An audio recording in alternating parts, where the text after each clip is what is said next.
It's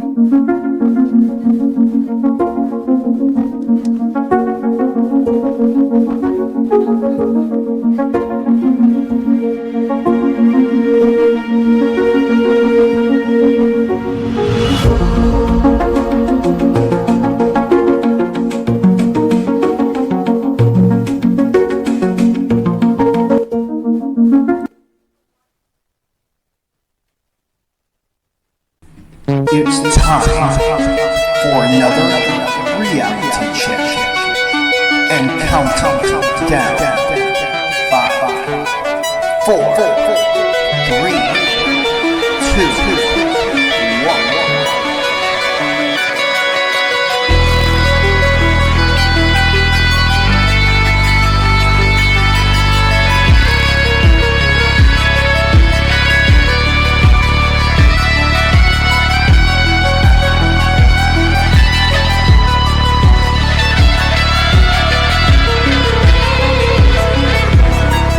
Is everybody ready?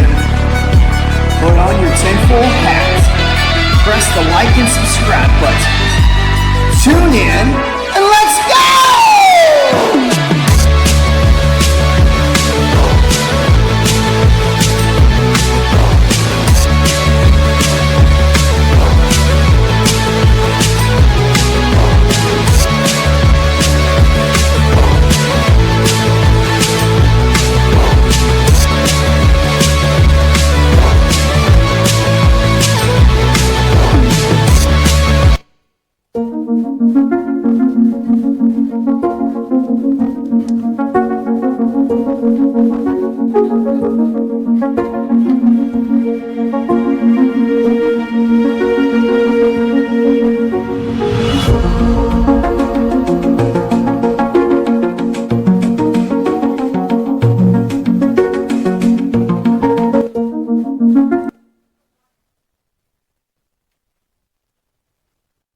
You said Jeffrey Epstein committed suicide.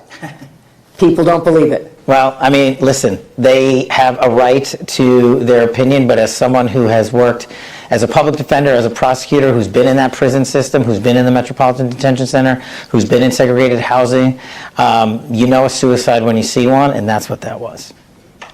He killed himself. You want me to get, I've seen the whole file. He killed himself. Oh, what's going on, guys? Reality check, truth unveiled. Back at you again with another video, and this is a hot topic right now today with all of the files being released. Woo-wee! Boy, some of this stuff aged quite well, didn't it? Man, I'll tell you, I have been saying now from the very beginning that I was not in any way, shape, form, or fashion convinced that Mr. E, God, do I even call him Mr. E? This guy was so evil and demented and sickening. That E, I'm gonna call him evil. How about that? How about we say that evil, all right? I'm gonna call him evil. We know who we're talking about here, okay? It's an ep with the finalization of steins. Okay? Epstein. Anyway, all right. Let's just keep going here. Yo, so with the files being dropped now, so many people now are looking over the files, and everyone is going over stuff, and there's a lot of really deep things, most of which people like myself and have already known and tried to mention, and we, as always, are always considered and called crazy conspiracy theorists. But you know what? Here we go. As usual, our crazy conspiracy theorist mind turns out to have some truth to it, doesn't it? There's no getting away from the truth, baby. You can't hide the truth. The truth will come back no matter what. Anyway, I'm flapping my gums here and I'm not even getting into the story yet. My God, guys, we have some stuff to get into. Because I've been saying this whole time. And I myself have been digging through the files like so many other people all over the country and probably all over the world, I presume, are. And I've been reading up on something within these files that thus far, to my knowledge, I have not heard anyone else bring up or mention. Okay? You just saw and heard the clips that I was just playing, and man, didn't they age well. Right?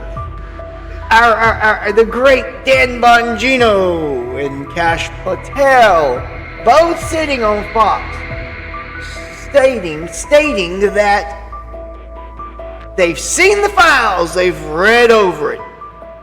He definitely earned himself.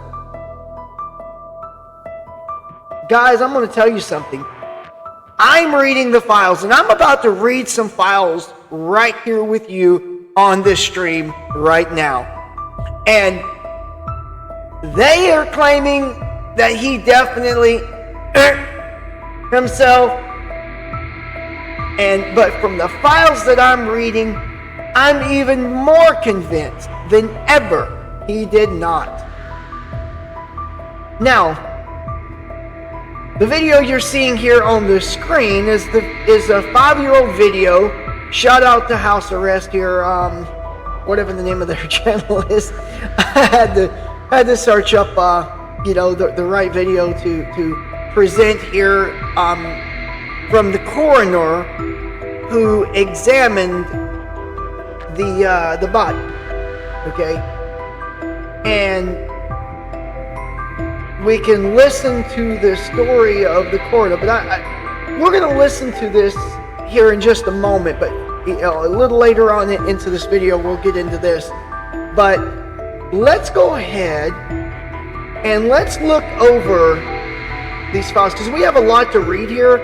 I was reading over these and I'm like, man, I've got to read this on my channel, because I don't know of anyone else that is touching up on this specifically, and that is actually reading this specific file and seeing what I am seeing here. Okay? So, I'm going to switch over here. Alright? Now, here is the case from evals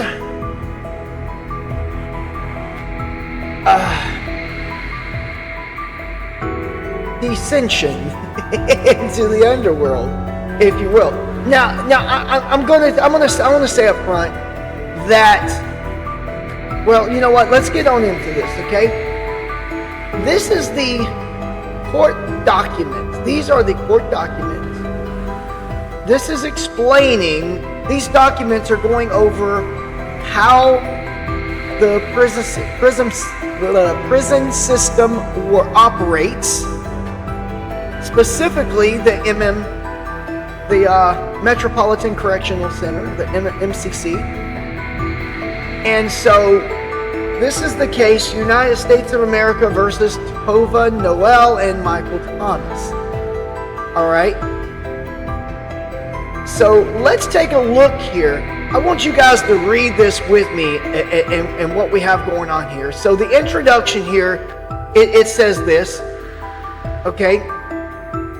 All right, so on or about August 10th of 2019, Tova Noel and Michael Thomas, the defendants in the dereliction of their duty as correctional officers at the Metropolitan Correctional Center, MCC, repeatedly failed to perform mandated accounts of prisoners under their watch in the MCC Special Housing Unit, or the SHU. Okay? Instead, for substantial portions of their shifts, Noel and Thomas sat at their desks, browsed the internet, and moved around the common area of the SHU. Okay, interesting, right? But let's keep going.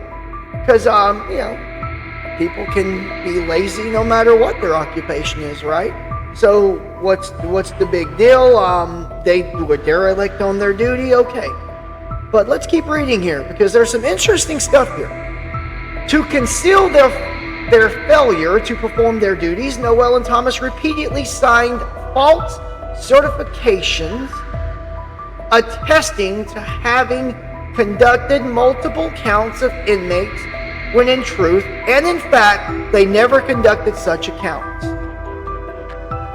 As a result of those false statements, the MCC believed prisoners in the SHU were being regularly monitored and accounted for when in fact, as a result of the defendant's conduct, no correctional officer conducted any count or round of the SHU from approximately 10:30 p.m.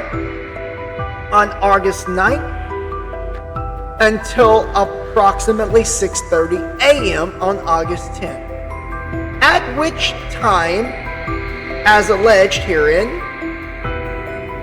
Noel and Thomas discovered the body of an MCC inmate, Jeffrey Epstein, who had committed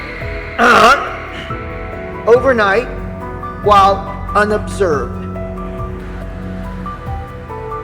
Relevant individuals and entities. The MCC is a federal administrative detention facility located in Manhattan that is run by the Federal Bureau of Prisons, BOP. The MCC is one of several facilities used to house inmates who have been charged with federal crimes in the Southern District of New York and are awaiting trial. The MCC employs correctional officers whose primary duty is to ensure the care, custody, and control of the inmate population of the MCC.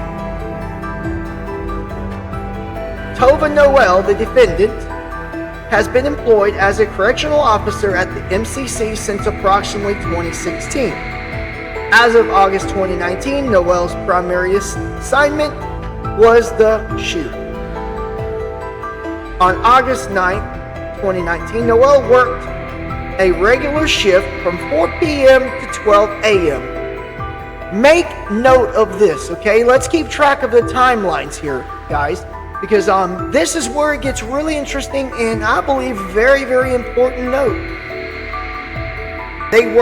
Noel worked regular shift from 4 p.m. to 12 a.m. Remember, 12 a.m., okay? In the SHU, and then worked an overtime shift from 12 a.m. to 8 a.m. on August 10th, 2019, also in the SHU. Noel had also worked a regular shift in the SHU the day before August the 9th, 2019, from 12 p.m. to 8 p.m. Michael Thomas, the defendant, has been employed as a correctional officer at the MCC since approximately 2007. So we can clearly see here that he is the most experienced, or the more experienced in seniority at least. He definitely has the seniority here and far more experience than Noel, right? Since he's been there since 2007, Noel started in 2016. Okay, make note of this because this is all, these are all to me seem to be very important details. All right. Beginning in approximately 2013, Thomas was assigned to work as a materials handler supervisor, although Thomas regularly worked overtime shifts as a correctional officer, including in the SHU. Thomas worked an overtime shift in the SHU on August 10th, 2019 from 12 a.m. to 8 a.m. Okay? Again, notice that 12 a.m. mark there. Very important to pay attention to that Because remember that Noel's shift was supposed to end at 12 a.m. That's when Thomas's shift is supposed to start. So there's a time period here of a shift change, right? This is during a shift change, okay? But remember that Noel started working double shifts. Now, Thomas did not work his regular shift on August 8th or August 9th, 2019, but did work an overtime shift in the shoe on August 9th of 2019 from 12 a.m. to 8 a.m. As detailed herein, Jeffrey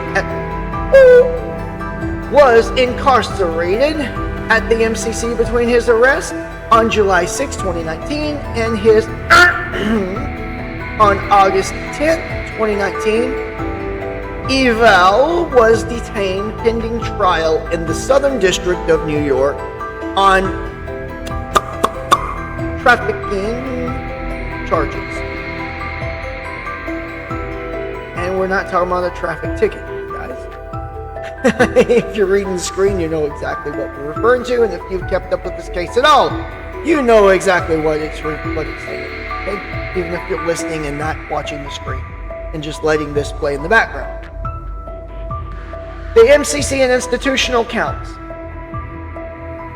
The MCC, which houses approximately 750 inmates, at any given time assigns inmates to various housing units within the MCC. The SHU is a housing unit within the MCC where inmates are securely separated from the general inmate population to ensure their own safety as well as the safety of staff and other inmates. The SHU is located on the 9th floor of the MCC, and access to that floor is controlled by a locked door that can be opened remotely only by an officer in the MCC's centralized control center. Keep that in mind. Another, to me, seemingly very important detail. It can only, the MCC, and access to the floor is controlled by a locked door that can be opened remotely only by an officer in the MCC's centralized control center. You see? That means that the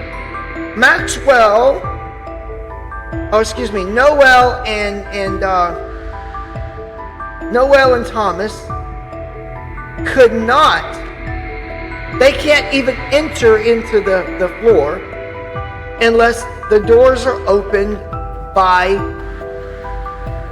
an officer in the MCC's centralized control center. Okay? To me, that sounds like a very important detail. Right? Now, why would I say that that's an important detail? Let's think about this for a minute.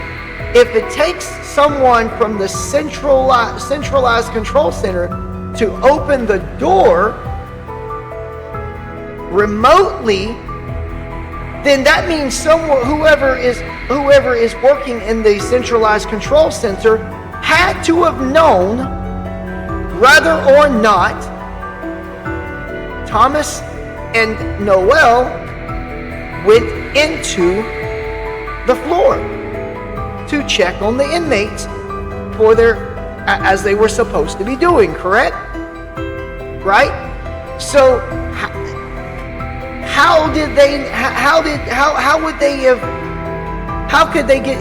even get away with this? That's my question. How could they have even gotten away with being derelict in their duties, and yet no one's talking about the person in charge of the centralized control center? Why did the centralized control center not check up and say, hey, how come these guys haven't went through the door yet? You get what I'm saying, folks? This doesn't add up. who was in charge of the centralized control center? And why would they have not checked up? Because think about it, if they opened up if they remotely unlocked the door, but then no one showed up, nobody showed up there to even go into the door, plus there's cameras there, plus there are cameras, so they had the cameras. Who's controlling the cameras? Is it not the centralized control center controlling the camera? Correct me if I'm wrong here. If I'm missing that, please forgive me. But regardless of who's controlling the camera, somebody, whoever's controlling the camera, should have been able to spot or see and visualize whether or not anyone went into the floor. And then they can't even go into the floor without the centralized control center remotely unlocking the door. Right?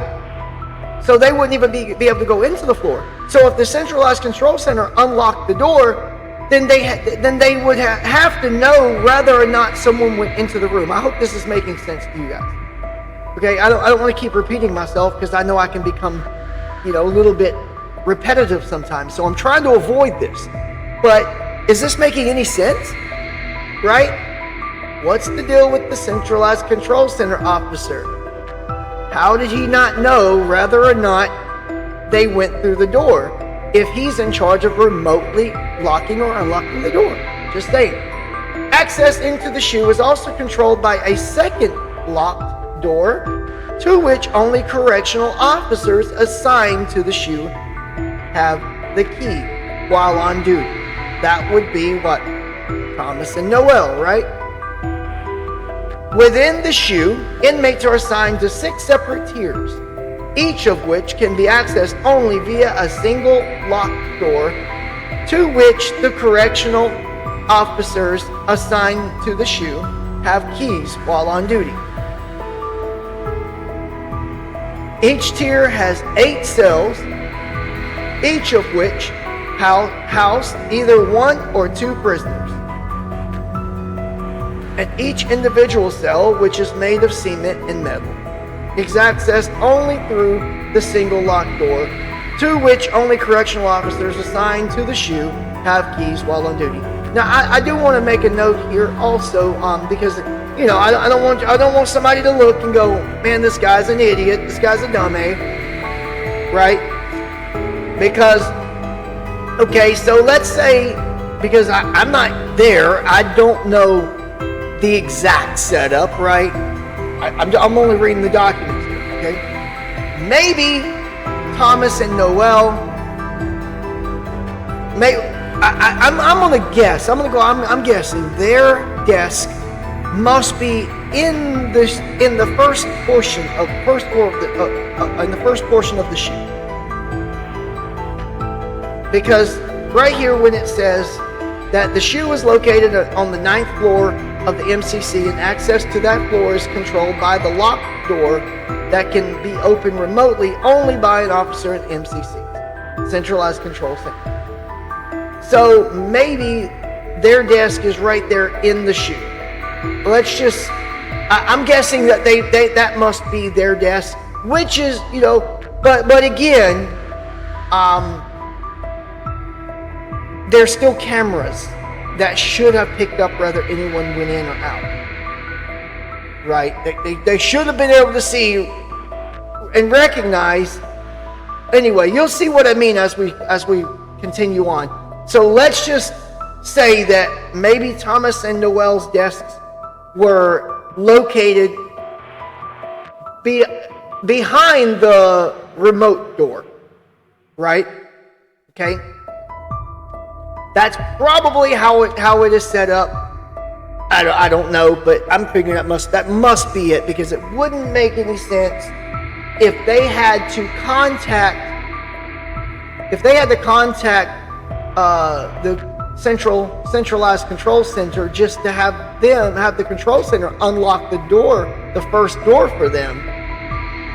Then that would definitely hold a stronger accountability, and it would lead to why is the centralized control center not being held accountable, because they certainly at that point would have to know whether anyone went in or out, because no one can go in or out without them remotely unlocking the door, right?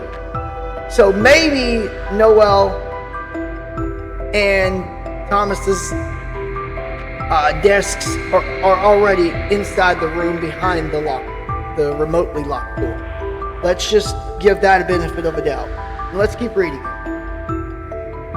Okay, each tier has 8 cells, each of which can house either 1 or 2 prisoners, and each individual cell, which is made of cement and metal, is accessed only through a single locked door, to which only correctional officers assigned to the SHU have keys while on duty. The BOP requires correctional officers assigned to guard inmates at the MCC to conduct institution-wide counts of inmates at regular scheduled intervals to ensure that each inmate is alive and accounted for within the MCC, the institutional count. On weekdays, the MCC conducts 5 institutional counts at 4 p.m., 10 p.m., 12 a.m., 3 a.m., and 5 a.m. Okay? That's 5 institutional counts. Alright, this is important to understand because there are different there's different stuff going on. Performing an institutional account is one of the most basic and essential aspects of a correctional officer's job. And the count is one of the most basic, essential functions of daily operation of the MCC. 2 officers are required to perform the institutional count for each housing unit, including the SHU, and are further required to document their performance of the count on an official MCC form called a count slip. Apparently, they must have noticed this themselves because it's all highlighted, right? You see how it's highlighted. So someone is trying to make a note here on these documents. So to perform the institutional count in the SHU, 2 officers must walk from tier to tier to observe and count each individual inmate. On the count slip, both correctional officers are required to fill in the date and time the count was performed. Write the total number of inmates physically present in the unit counted, and then sign the count slip. Once the correctional officers have completed and signed the count slips are then collected and delivered to the Central Control Center. You catch this, listen closely. The count slips, once they're completed and signed, are then collected and delivered to the Central Control Center, where the officers within the control center are responsible for comparing the count slips from each housing unit to the institution's inmate roster to ensure that each inmate is accounted for. Only after all the count slips are collected from each housing unit and the numbers on the slips are matched to the institution's inmate roster can the institutional count be deemed clear or completed. If a housing unit's count slip is incorrect or incomplete, then the institution cannot clear the count. Instead, the count must be completely redone in that housing unit via a more intensive version of the institutional count called a bed book count, in which officers must compare every individual inmate to the institution's inmate roster.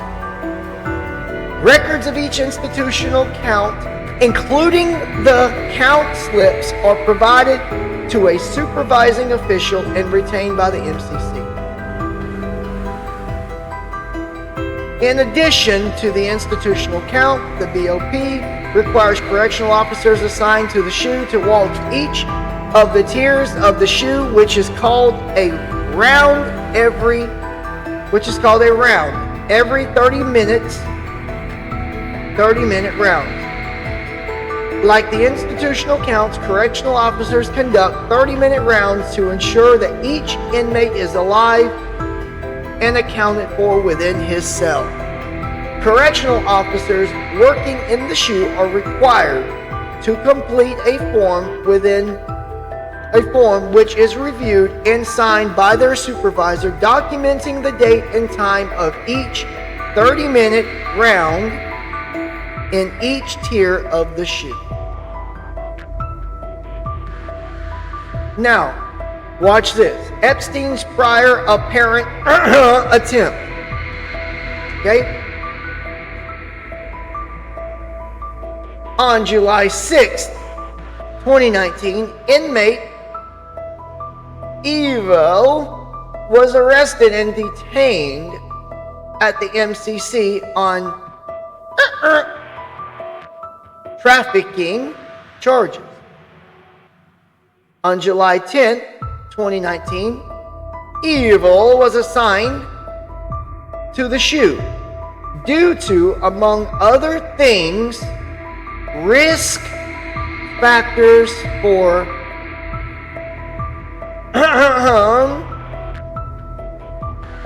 and safety concerns relating to housing him with the MCC's general population. Now here's my question. What signs had he given to them indicating that he had intentions to himself? Just wondering. So, on July 23rd, 2019, while Mr. Evil was housed in the SHU, MCC officers responded to an emergency call and found Evil on the floor of his cell with a strip of bedsheet around his neck. Michael Thomas, the defendant, was one of the MCC officers who responded to the incident. Evil was subsequently transferred out of the SHU and was placed on watch. Okay?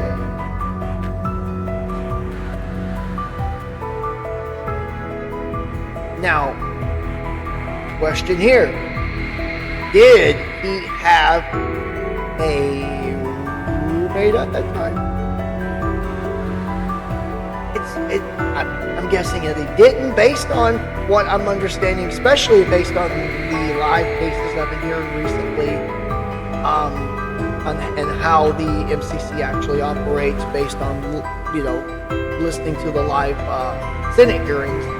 I'm guessing that he must not have had a roommate during this particular time. But that's here to say. Okay, let's find out. Inmates placed on watch are housed in a cell on the hospital wing floor of the MCC and are watched 24 hours a day by the staff member and a specially trained inmate companion. Okay? So now, pay attention here. Because number one, they moved him because he was supposedly found with the bed sheets tied around and so forth in an attempt to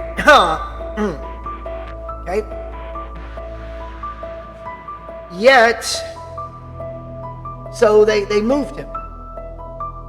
And then they sent him to the hospital floor. They gave him, per their operations, they assigned him a specially trained inmate companion.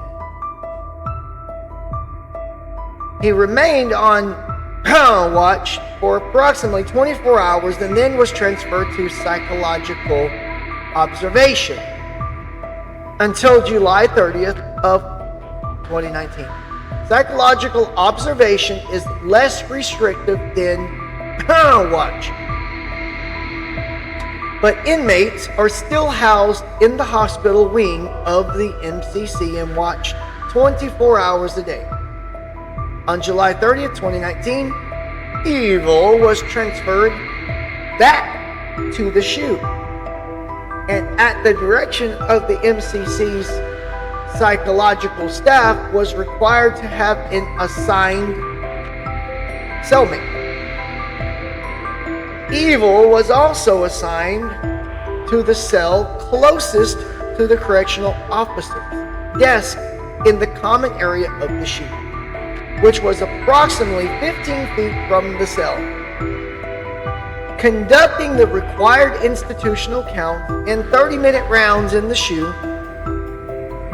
were also part of MCC's procedures for ensuring the safety of inmates, including Evil. Events of August 9th through 10th, 2019. So on August 9th, 2019, Evil's cellmate was transferred out of the MCC in a routine pre-arranged transfer at approximately 8 a.m. Despite the MCC psychological staff's direction that Evil have a cellmate, no new cellmate was assigned to Evil's cell. Isn't that interesting? So we see here the psychological staff's direction. They directed that he have a cellmate, but yet they removed his cellmate and did not assign a new one. Well, that's awfully convenient, isn't it? Okay. Oops.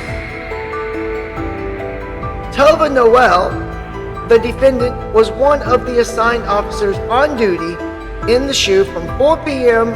on August 9th, 2019 to 8 a.m. on August 10th. From 4 p.m. to midnight, 2 officers were on duty with Noel in the SHU. 2 other officers were on duty with Noel in the SHU. Okay, this is where it gets juicy, guys. So just stick with us here. Stay with us, okay?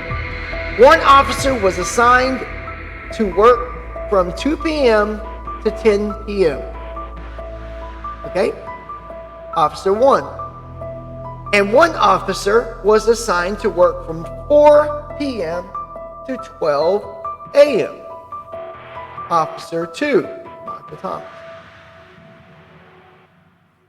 The defendant started his shift in the SHU at 12 a.m. on August 10th. Okay?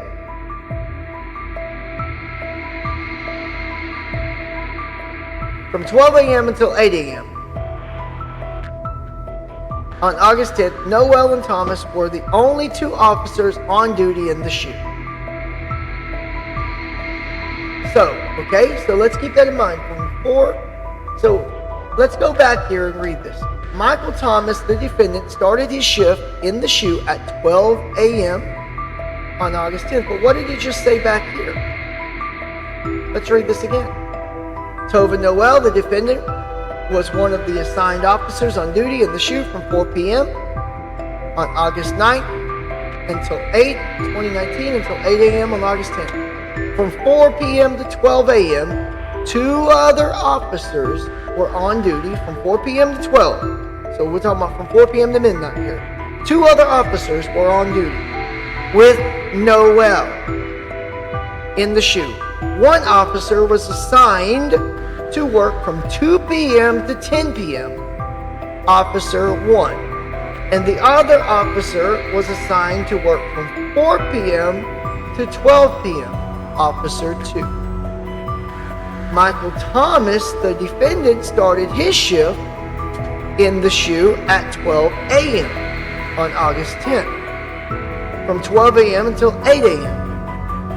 On August 10th, Noel and Thomas were the only officers on duty. During the time period from 4 p.m. on August 9th to 8 a.m. on August 10th, the officers on duty in the shoe, including Tova Noel and Michael Thomas, what? Let's read that again. During the time period from 4 p.m. on August 9th until 8 a.m., okay, on August 10th, the officers on duty in the shoe, including Tova Noel and Michael Thomas, the defendants, were responsible for conducting 5 institutional counts: 4 p.m., 10 p.m., August 9th, and 12 a.m., 3 a.m., and 5 a.m. on August 10th. Noel, Thomas, and the other officers on duty were also responsible for completing paperwork attesting to each of those counts. Okay?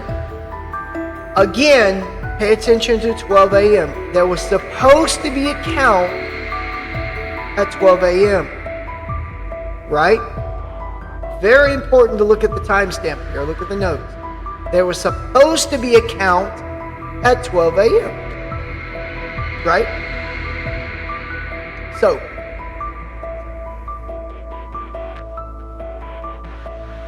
Noel, Thomas, and other officers on duty were also responsible for completing paperwork attesting to each of the counts, while as detailed herein, count slips were completed for each institutional count.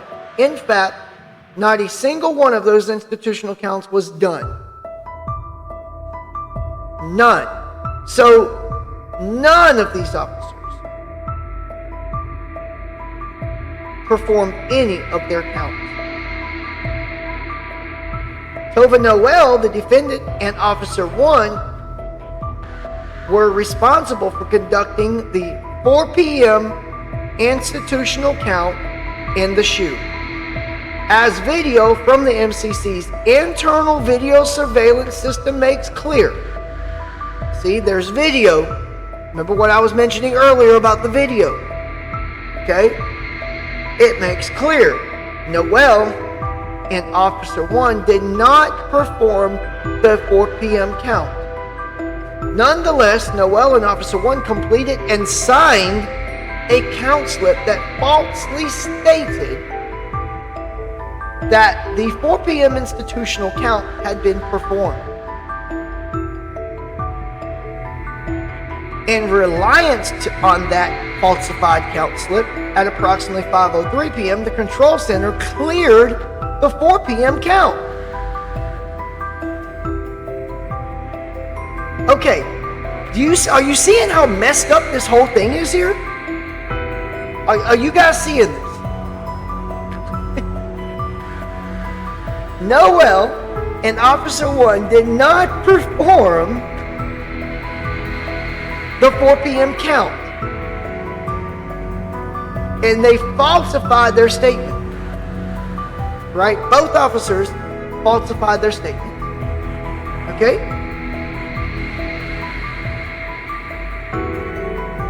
And in reliance on that falsified count slip, at approximately 5:03, the control center cleared the 4 p.m. count.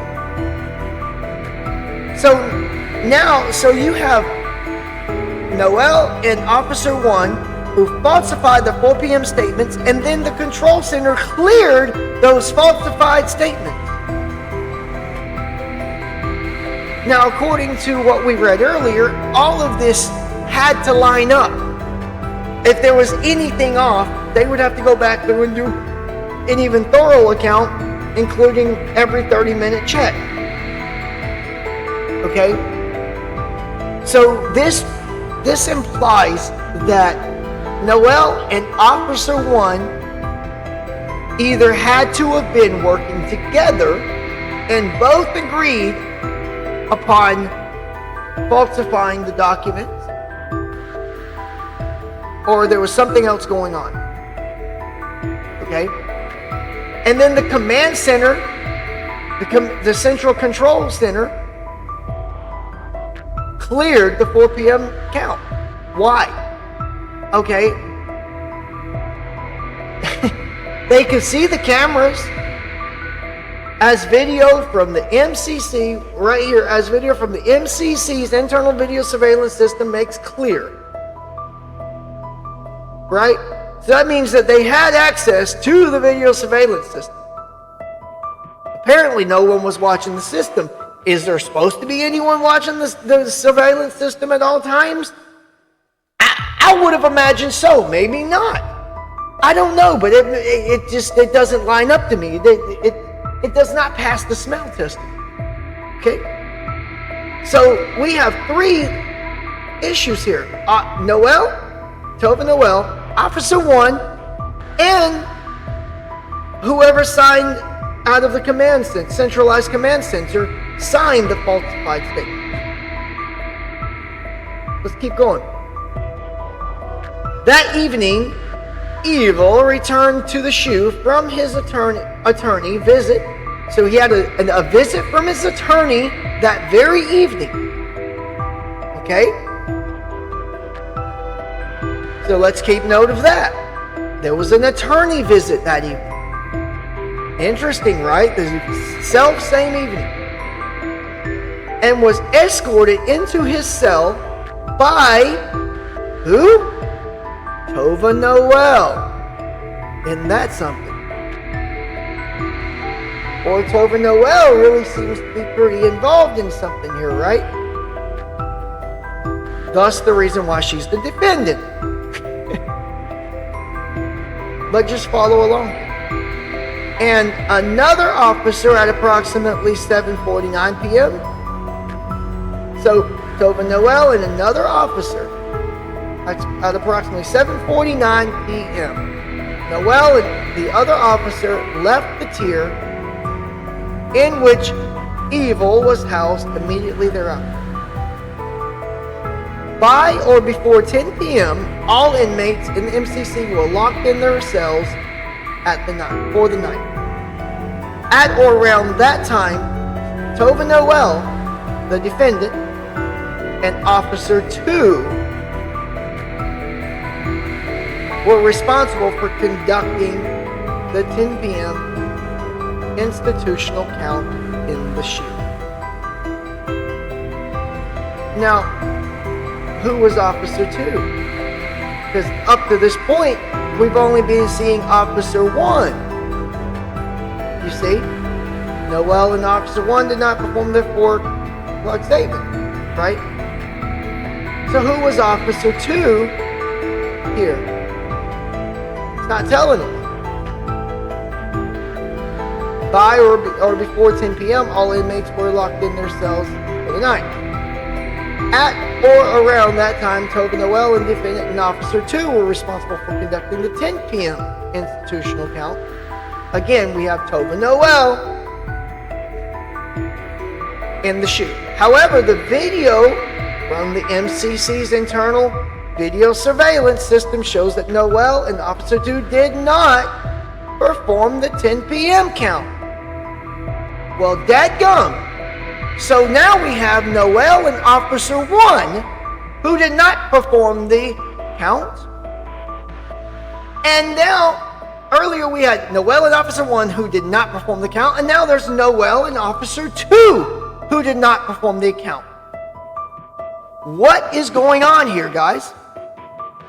What the crap was happening in this clown show? This is an absolute clown show. Okay? Nonetheless, Noel and Officer 2 completed and signed a count slip falsely stating that the 10 p.m. institutional count had been performed. So now we have Noel and a second other officer. So we have 3 officers so far who have all signed count slips falsely stating that the 10 p.m. or was falsely stating that their checks were performed when they were not. Okay? Officer 1 and Noel, and now Officer 2 and Noel. All three signed slips falsely stating that the institutional count had been performed. All right? Now, continuing on, in reliance on that falsified count slip at approximately 10:36 p.m., look here again, the control central cleared the 10 p.m. count. So now, once again, the control center has cleared falsified documents. They cleared it.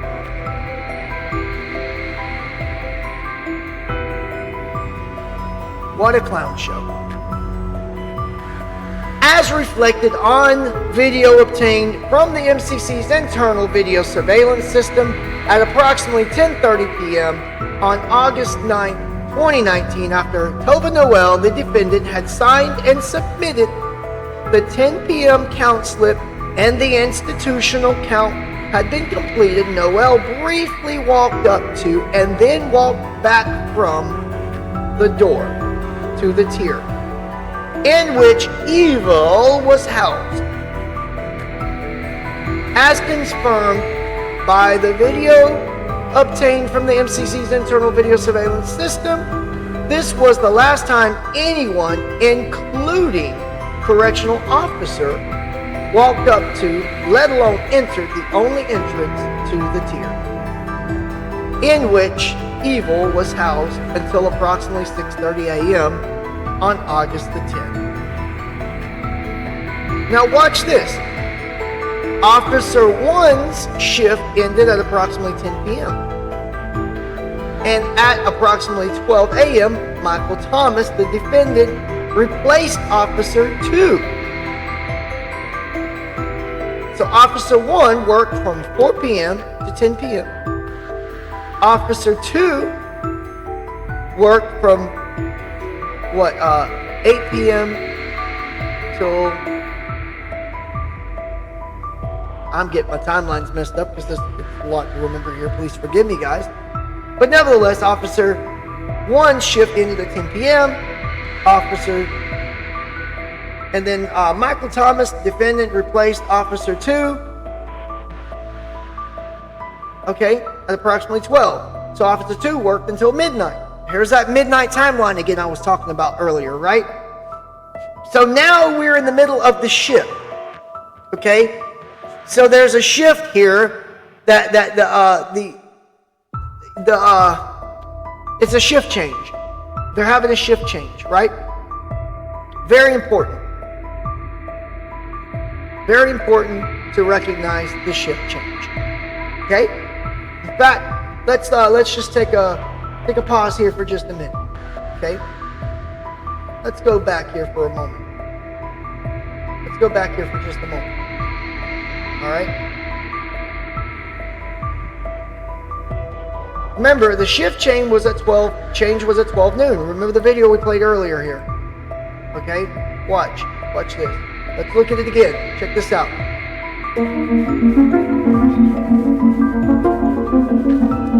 Here's our time slip. Now this is not evil's cell. Okay? This is the door that goes into the ship. Well, this is the door that goes into the floor where his cell is located. Okay? Do you see that? Do you see the timestamp here? All right? Do you see the timestamp there? So we have 11:58, and it jumps. Boom. It skipped a whole minute there. Right during that time shift. You see that? So this jumps here right in the middle of that time change, of that shift.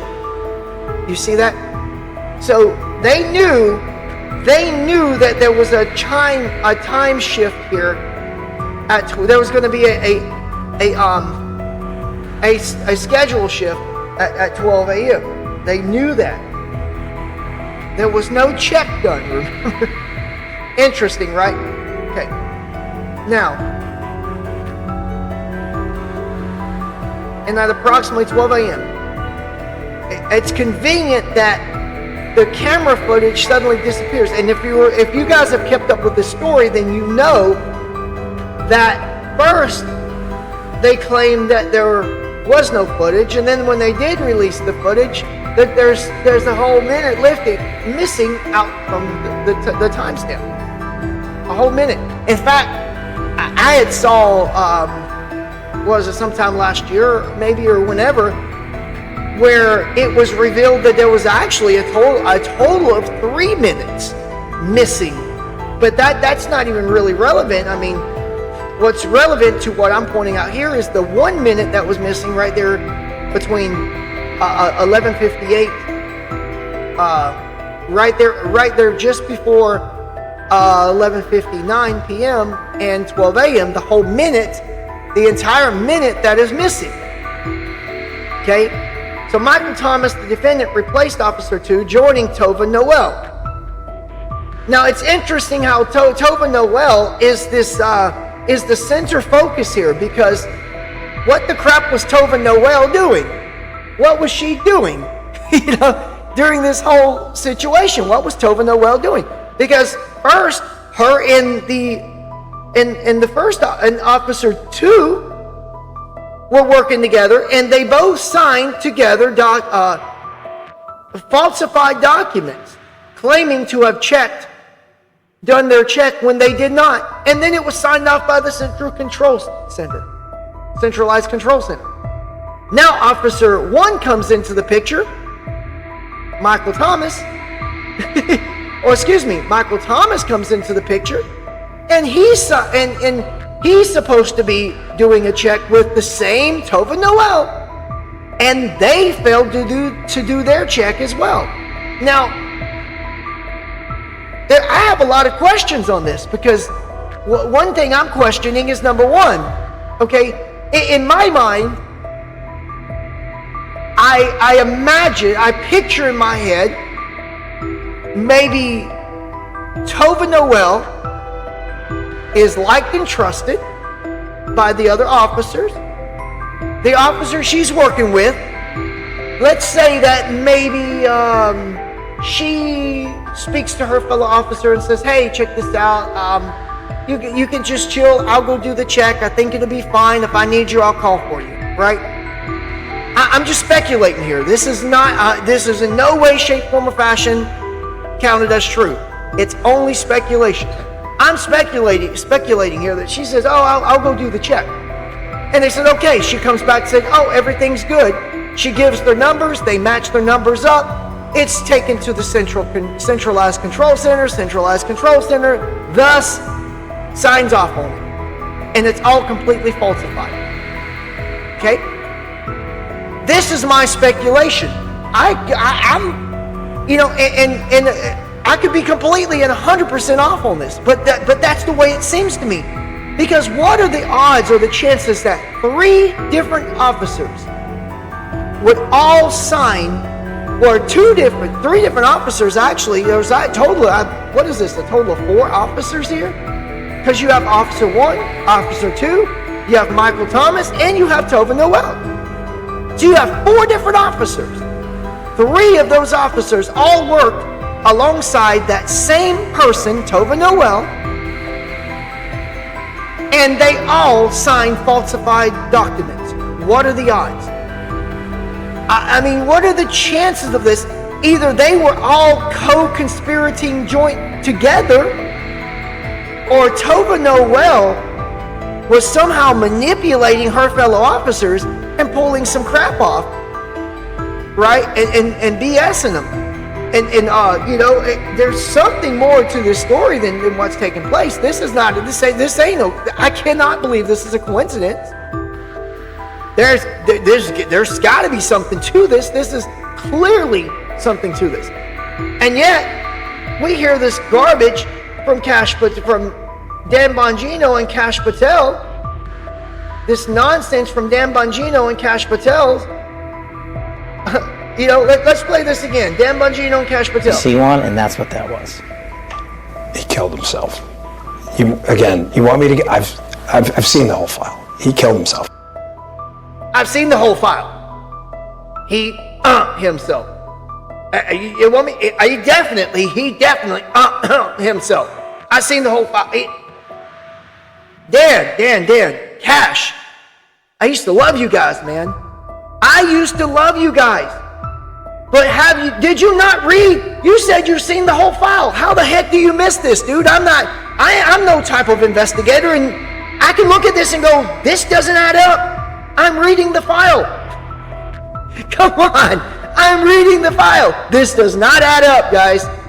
I've seen the whole file. He definitely,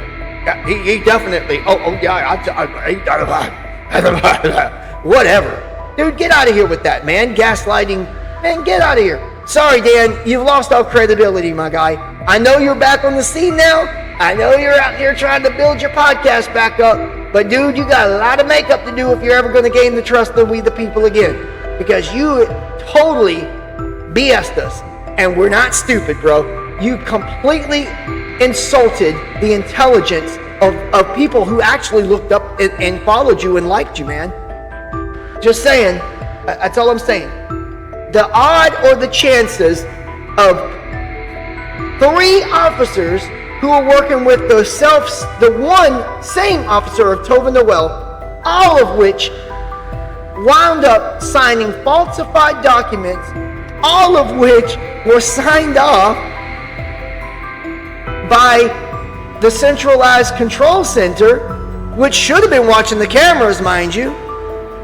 Conveniently, a whole camera footage, a whole minute of camera footage is completely missing. Hello? At least a whole minute, possibly, allegedly more than that. But we definitely know we definitely have a whole minute worth of video footage completely missing. So, come on, man. He definitely, man, get out of here. Get out of here. Dude, get out of here, man. Let's keep reading. As confirmed by video from the MCC's internal video surveillance. Oh, now they look at the surveillance, right? Noel and Thomas did not perform the 12 a.m. count. Oops. So now you have Noel and Thomas together. This is during a shift change.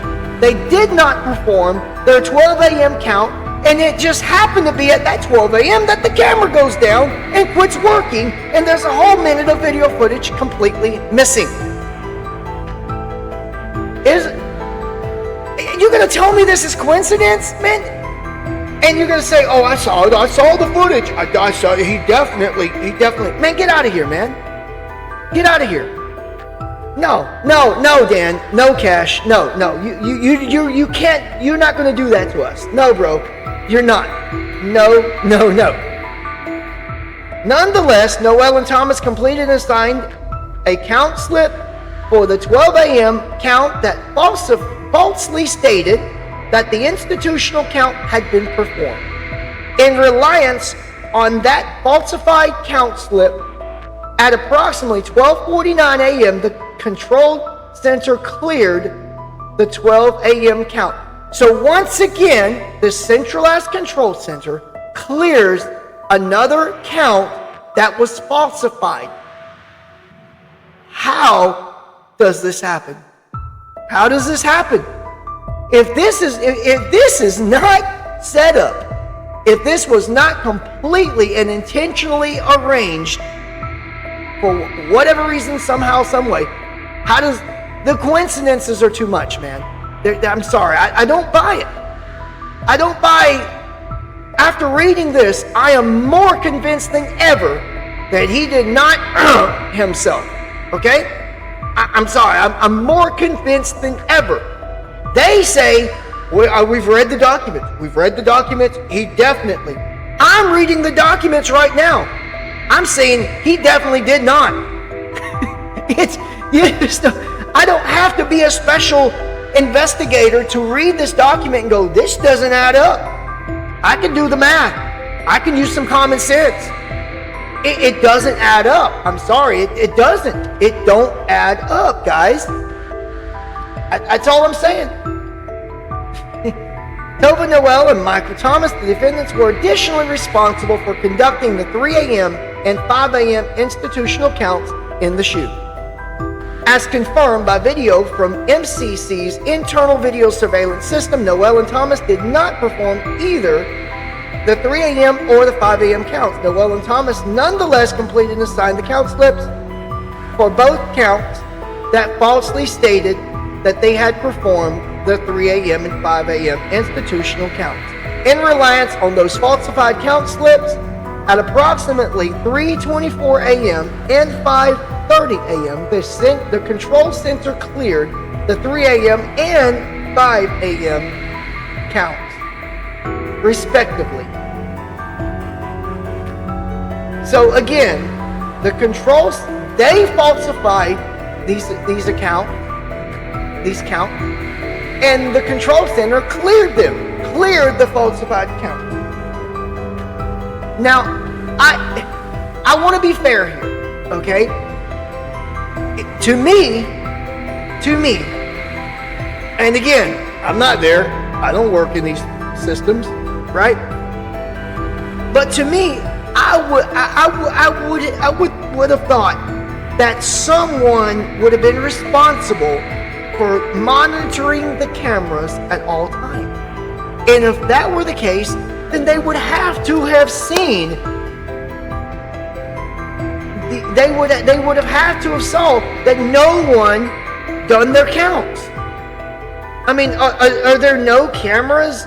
Maybe, okay, so let's say maybe there's no cameras once you get past the remotely locked door and you get onto the floor where the shoe actually is. Maybe there's no cameras in there. I don't know. I don't see why they wouldn't have cameras in there. You would think they would have cameras that would have surveillance on every cell. Why would they not? It doesn't make sense. But let's say that they didn't. Still, the camera we see in the surveillance video, someone would have had to have gone in there to monitor and come out. Certainly someone is at least watching that camera. I mean, none of this makes any sense. None of it makes sense. And let's just forget the cameras for a minute. Tova Noel worked with 3 different officers, all 3 of which co-signed with her falsified documents, in which were signed off every time by the Central Control Center. Adding that with the fact that there is a whole minute missing. There's a whole minute missing from the video footage, the timestamp, right? All right, let's keep going because we're almost done reading this, and then we're going to share the final video here. Nonetheless, Noel completed and signed more than, watch this, 75 separate 30-minute round entries, falsely affirming that they had, in fact, conducted such rounds. She signed 75 separate 30-minute round entries. Noel signed. That's insane. And yet nobody noticed on the cameras that no one made those checks. I don't understand it. Are there no cameras in there where they do their checks at? Maybe there's not. I don't know. It just don't add up to me. During the night, instead of completing the required counts and rounds, Tova Noel and Michael Thomas, the defendants, were seated at the correctional officer's desk in the shoe common area, as noted above, approximately 15 feet from Evil's cell. Used the computers and moved around the shoe common area. So they're claiming that they just sat at their desks and played on the computers, is basically what they're trying to do. For a period of approximately 2 hours, Noel and Thomas sat at their desk without moving and appeared to have been asleep. They appeared to have been asleep. Isn't that convenient? Well, I mean, at that time of morning, okay, you might be able to justify that. But that's BS. You know why I say it's absolute BS? Because How do you explain the 4 p.m. to the 10 p.m. signing of falsified documents? Do they say they were asleep at that time? Can Noel use the "I was asleep during that time" excuse? Come on, man, that's not in the middle of the night. How do you explain from 8 p.m. to midnight?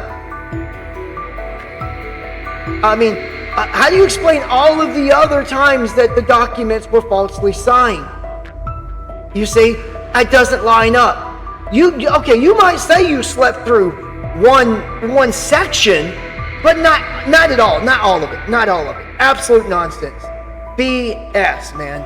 Complete BS. I'm sorry, I can't buy that. I don't buy it. I just don't buy it. Noel used the computer periodically throughout the night, including to search the internet for furniture sales and benefit websites. Thomas used the computer briefly around 1 a.m. to 4 a.m. and 6 a.m. to search for motorcycle sales and sports news. Now that I can believe. I can believe that they were using the computers, goofing around on the internet. Okay, I can buy that. Okay, but not sleeping. Not sleeping every single time. No. Of course, this only notes that they were asleep during this particular time frame. But how do you explain all the other, even if they were asleep during this time frame, how do you explain all the other time frames that were falsified? Right? Okay? And then I have to ask the question again. I mentioned it earlier. Could it have been possible? Is it possible that Noel maybe spoke with Thomas, for example, and said, "Hey, Thomas, you just relax, man. You can sit here and relax, go to sleep, take a nap or whatever. I'll take care of this. I'll go handle it. I'll do the checkup and I'll let you know what the numbers are. We got each other. I got your back, man." Right? Is it possible something like that happened? And then Thomas, trusting his coworker, said, "Okay, all right, you sure you'll be okay?" Yeah, I'll be fine. Okay. And then she completely falsifies it all, right? Thomas, he falls asleep. He falls asleep. She falsifies the documents, takes a nap herself, maybe. Who knows, right? Is this possible? I mean, I don't know. I can't throw out false allegations here, but I'm just saying that I'm thinking of the possibilities here because this doesn't add up. And Eric, the whole center of all of it is Noel. Okay? At approximately 4 a.m., the overnight supervisor briefly visited Noel and Thomas in the SHU and conferred with Noel and Thomas, who were seated at and around the officer's desk. Before leaving, approximately 5:30 a.m., another correctional officer briefly walked through the SHU common area. Aside from those two officers, as confirmed by video surveillance, no one else entered the SHU. No one conducted any counts or rounds through the night, and no one entered the tier in which Eva was housed. Shortly after 6 a.m. on August 10, 2019, Michael Thomas and Tova Noel, the defendants, received a delivery of breakfast carts into the SHU, after which time they were again the only officers in the SHU. Shortly after 6:30 a.m., Noel and Thomas walked up to and entered the tier in which Evil was housed to serve breakfast. At approximately 6:33 a.m., an alarm was activated in the SHU. Evil was alone in his cell and not responsive, with a noose around his neck. A supervisor who had just started his shift, Supervisor 1, responded to the alarm almost immediately thereafter, and as Noel approached the door to the SHU to open the door for Supervisor 1, Noel told Supervisor 1 that Evil had earned himself. After arriving in the shoe, and of course, notice again, Noel is the one who gives the account. Now, can we really believe at this point anything she said? Anything at all? Can anything this officer says be believable after falsifying documents the entire night? Just saying.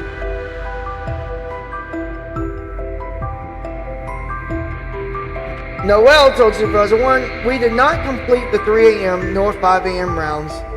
Thomas stated, "We messed up, and I messed up. She's not to blame. We didn't do any rounds." So now we have Mr. Thomas here, who is trying to cover for Noel. He's taking the responsibility. Now remember earlier I mentioned the seniority. Remember, Thomas started working for the facility in 2007. Okay, so he had the seniority by all means. He had a far stretch of more experience. So he should have known better. This is why I'm convinced that Thomas, I'm convinced personally, and this is strictly my opinion, but I'm convinced that Thomas, that she must have told Thomas, "Hey man, I'll take care of it, I've got it." Thomas let his guard down and trusted her word. She come back and says, "Hey, I done the check, all the numbers are good, here are the numbers." Thomas matched up the numbers, and they together falsified the documents because he trusted her to tell the truth. I'm only speculating here, but that's just looking at everything, because again, I'll say it again, the chances of every single one of those officers all working with Noel side by side and all signing falsified documents, it's just hard for me to believe that they all intentionally knew that they were signing falsified documents.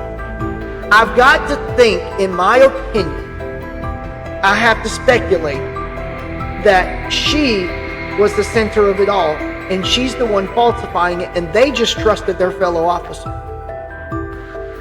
Again, I could be far wrong, but it's just the way it seems to me. Okay? Evil was transferred to a local hospital where he was declared shortly thereafter. The office of the chief medical examiner of the city of New York conducted the autopsy and determined that Evil had committed by himself. Okay.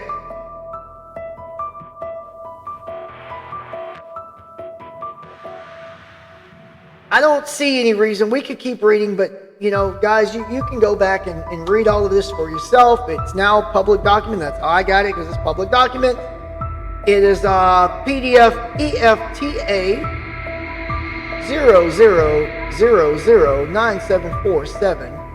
Look it up for yourself. Okay, you can read the entire document. I don't see how I don't believe anything else past this point is going to be relevant to this video today. Now, we're hearing what this is claiming. It says here, Chief Medical Examiner of the City of New York conducted an autopsy and determined that he did it. Okay?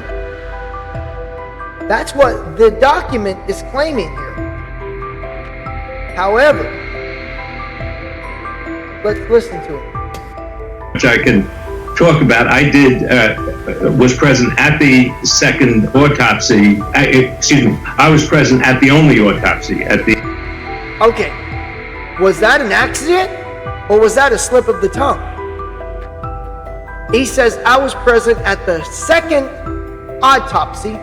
Then he corrects himself, at the only autopsy.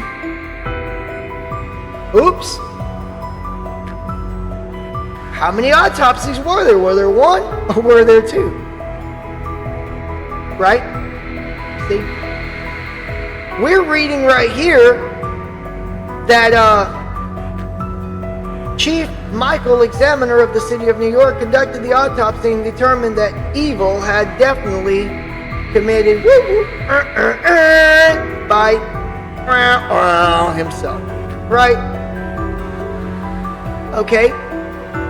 So, I think it would be safe to assume that this is the first autopsy. He slips up in this video and says that he conducted the second autopsy, and then he corrects himself, says, excuse me, the only autopsy. Oops. Slip of the tongue.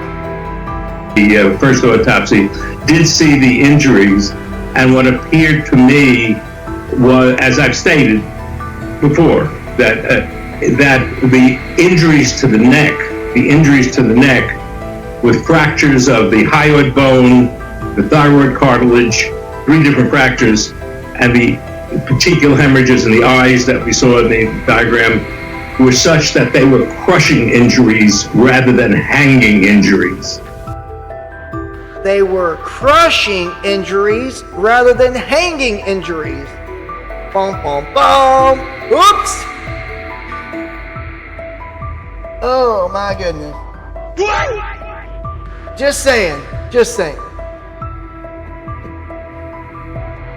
Wow. What was that Kash and Dan were saying? We saw the evidence. We saw it. He definitely.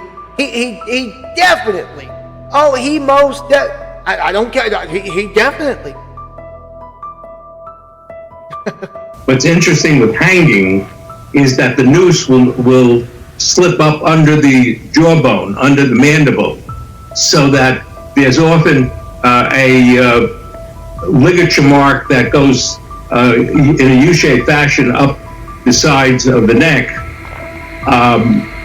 and it's above the Adam's apple, which is the thyroid cartilage. With Jeffrey Epstein, there was a ligature mark across the thyroid cartilage with crushing of the thyroid cartilage. There was no upward rotation. There was no upward rotation, but he definitely Kash and Dan, they've seen the footage, by God, and he definitely did it. Horizontal, and these are, in my experience over 50 years, indicative of a homicidal strangulation rather than a suicidal strangulation. I mean, enough said. Is that enough said or what?